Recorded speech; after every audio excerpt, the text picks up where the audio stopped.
Indus valley civilisation, Sindhu घाटी सभ्यता क्या होती है?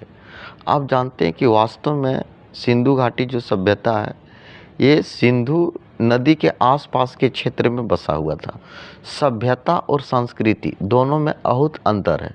सभ्यता का मतलब होता है कि आप क्या खाते हैं, कहाँ रहते हैं, कहाँ सोते हैं, आपका मनोरंजन का साधन क्या है, आप किस तरह से रहते हैं, इसको बोलते हैं सभ्यता। खाना पीना, कैसे रहना, कहाँ सोना, ये सब सभ्यता है। संस्कृति का मतलब होता है कि हमने जो अपने हाथों से विकसित किया, जैसे कोई ताजमहल बनाया, कोई मंदिर बनाया, कोई मठ बनाया, कोई बौद्ध विहार बनाया, इस सारे चीज़ों को हम लोग बोलते हैं संस्कृति। तो सभ्यता का मतलब हमारे शरीर से जुड़ा हुआ, और संस्कृति मतलब हम जिसने आर्टिकल्चर मतलब कोई चीज़ बनाए हैं उसको संस्कृति कहते हैं। तो सिंधु घाटी एक सभ्यता थी। ये सभ्यता मेसोपोटामिया से कुछ लोग जो है, आदि मानव के लोग पैदल चल के मेसोपोटामिया से धीरे धीरे ये सिंधु नदी के किनारे अपना झोपड़ी उपड़ी और घर बनाकर बहुत सारे लोग रहने लगे थे। तो उस सब कैसे रहते थे, आज के डेट में अगर देखा जाए और पहले के डेट में देखा जाए, तो उसका सभ्यता कैसे विकसित था और ये सभ्यता कैसे विकसित था, इस तरह का आज हम बात और कुछ चर्चा करते हैं।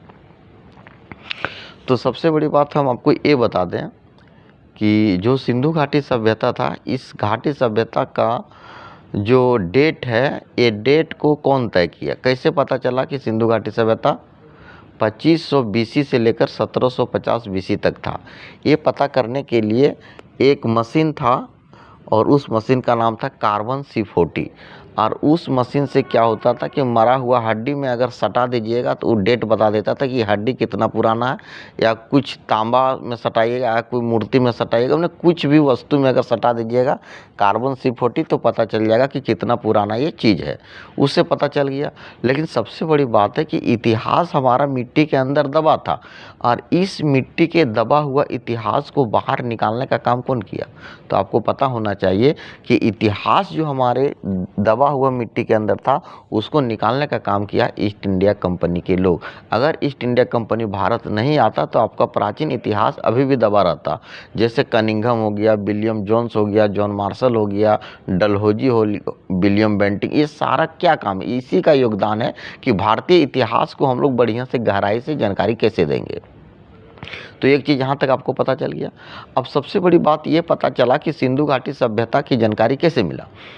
तो आपको ये बता देना चाहते हैं कि सिंधु घाटी सभ्यता की जानकारी जानने के लिए आपको जाना होगा महाराष्ट्र। उस समय आपको पता चला